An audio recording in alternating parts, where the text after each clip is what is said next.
Bonjour les amis. Bonjour les amis. Bonjour Isidore. Bon bah écoutez, on y est, hein, c'est le 28 février, c'est le dernier jour de l'Arcom. Voilà, ça c'est un lapsus révélateur, c'est le dernier jour de C8. Pas de chance, si ça avait été une année bissextile, il y avait 29 jours, là il n'y en a que 28. Et donc vous devriez dire que je vous dis très fréquemment que je n'ai pas la télévision, donc je devrais être indifférent au sort de l'Arcom. Mais il se trouve que, même au sort de C8 décidément, mais il se trouve que je suis quelqu'un qui est très attaché à la liberté d'expression, et chaque fois qu'on muselle la liberté d'expression, j'avoue que ça me fait réagir.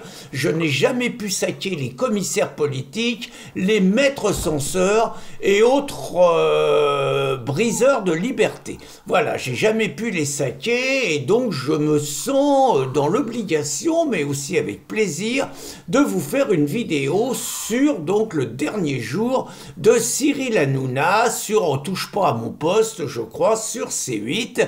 Et donc C8, c'est pas qu'Hanouna, par ailleurs, c'est plein d'autres émissions, c'est 400 salariés, et c'est surtout la première fois dans un pays occidental qu'une chaîne de télévision ferme. Donc j'espère, parce que ça va être le dernier soir, j'espère que Cyril Hanouna, il va nous faire un bouquet final extraordinaire. Alors d'après ce que je crois savoir, il va quand même continuer sur Europe 1, donc sur Europe 1, il va quand même continuer à bien distribuer. D'après ce que j'ai compris, il irait sur M6 à partir de septembre, où il aurait 2 émissions quotidiennes en direct, c'est pas mal. Et d'après ce que j'ai compris, ils vont essayer de continuer l'émission Touche pas à mon poste, mais qui sera plus sur la TNT, mais qui serait accessible sur YouTube, sur Dailymotion, sur Free, sur Bouygues, et je sais plus quel est l'autre distributeur disponible. Écoutez, je ne sais pas si ça marche et tout.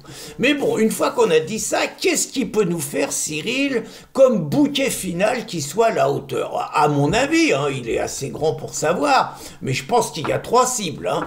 Les 3 cibles, c'est l'Arcom d'abord, c'est les Insoumis, et toute la gauche, hein, qui sont derrière l'affaire, et c'est Macron et ses complices. Hein. Donc, qu'est-ce qu'il peut faire là-dessus? Déjà, les mecs de l'Arcom, je trouve que ce serait énorme, entre nous, déjà qu'ils nous fassent un petit portrait des 9 assassins, je sais plus qui a appelé ça comme ça dans Riposte Laïque, mais des 9 assassins de C8. Donc le patron, la Rockmestre, là je sais pas trop quoi, et puis les 8 guignols que personne ne connaît. Je trouve que ça serait intéressant qu'ils fassent un petit portrait d'eux, voire même qu'on révèle leur salaire, voire même que les petits gars de frontières réussissent à les choper par chez eux, voire même sur leur lieu de travail, réussissent à les interviewer, les mettre minables et tout. Franchement, ça serait savoureux qu'on sache tout sur eux, leur parcours, toutes les saloperies qu'ils ont fait pendant toute leur vie. Je trouve que ça serait un superbe bouquet final contre les mecs de l'Arcom. Alors après, les Insoumis, les Insoumis, il faut qu'ils nous fassent un spécial Boyard, parce que quand même, 3 500 000 € d'amende à cause de Boyard. L'autre qui roule des mécaniques dans le genre victoire de la démocratie, c'est 8 fermes, super, hein. Donc déjà Boyard, hein, un régime spécial qui retrouve des clients de Boyard qui s'est vanté de vendre de la drogue pour payer ses études, pipeau, alors que c'est un fils de famille qui a jamais eu de problème de fric et qui bossera jamais, hein, qui nous trouve des trucs sur Boyard, ses anciennes maîtresses, ses anciens amants, la chiasse qu'il avait quand c'était le Covid, qui racontait, qui réclamait plus de répression, qui réclamait du masque partout, bref, qui nous assaisonne Boyard, mais pas seulement, parce que Cyril, il est attaché à Israël, donc qui s'occupe par exemple d'Ercilia Soudet. Un truc énorme, ça serait que le violeur supposé, c'était son compagnon, le mec qui s'appelle Damien Cassé, qui a été viré des Insoumis, alors que par ailleurs le viol n'a pas été reconnu au niveau du tribunal, qui nous invite Damien Cassé, puis que Damien Cassé nous fasse quelques révélations sur Ercilia. Et puis sur Guiraud, je suis sûr que sur Guiraud, il doit y avoir des billes à avoir aussi.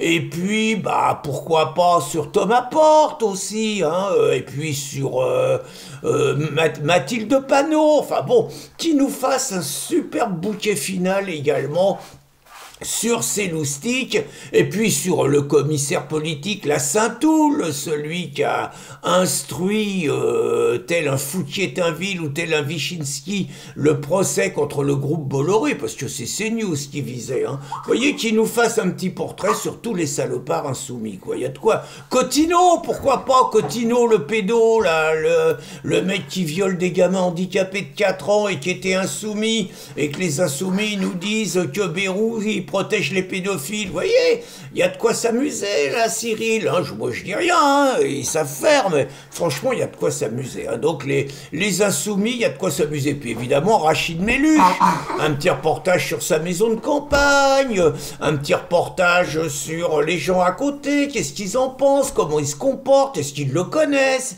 est-ce qu'il vient fréquemment en ville, est-ce qu'il va boire le coup avec les habitants, est-ce qu'il s'intéresse à la vie des agriculteurs qui méprisent dans ses discours. Vous voyez, des petits trucs comme ça serait pas vilain de s'occuper de Méluch aussi, hein, bah, à l'occasion, et puis s'occuper de Rima Hassan aussi, Rima Hassan qui nous raconte que le Hamas, c'est totalement légitime à agir comme il veut. Vous voyez, là, il n'y a plus de filtre, là, parce qu'avant, la ligne insoumise, c'était on n'est pas pour le Hamas, on est pour la résistance palestinienne. Bah, c'est la même chose, quoi. Et au moins, Rima Hamas, Rima Hassan, Rima Hamas, c'est pas mal, hein. Rima Hassan, avec elle, c'est clair, quoi. Voilà, donc Rima. Et puis la Manon Aubry, qui veut taxer les riches, qu'on ait un petit peu son patrimoine, d'où elle vient, famille de Bourges, tout ça, voyez.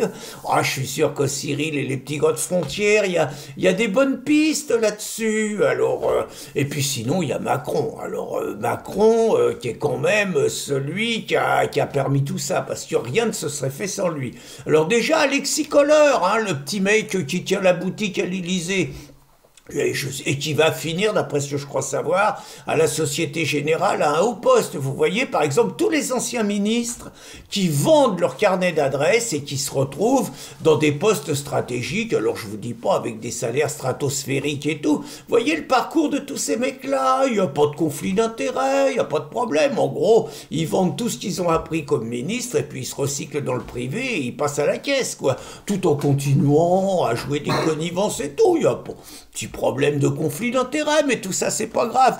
Et puis finir sur Macron. Honnêtement, il y aurait un truc extraordinaire sur Macron, c'est inviter Natacha Ray pour terminer, et le bouquet, ça serait Candace Owens, même si elle nous a rien appris d'autre que Natacha Ray, mais au moins, elle l'a popularisé partout, quoi. Puis bon, vous voyez, un petit truc sur, bon, Jean-Michel, c'est qui, comment que ça se fait qu'on n'a jamais vu Brigitte avec son frère, comment que ça se fait que Jean-Michel, il a 80 ans et que personne le connaît, personne le voit, comment ça se fait qu'il est toujours sur les listes. Honnêtement, Cyril, il peut régler ses comptes, vous savez, c'est un peu comme un match de foot.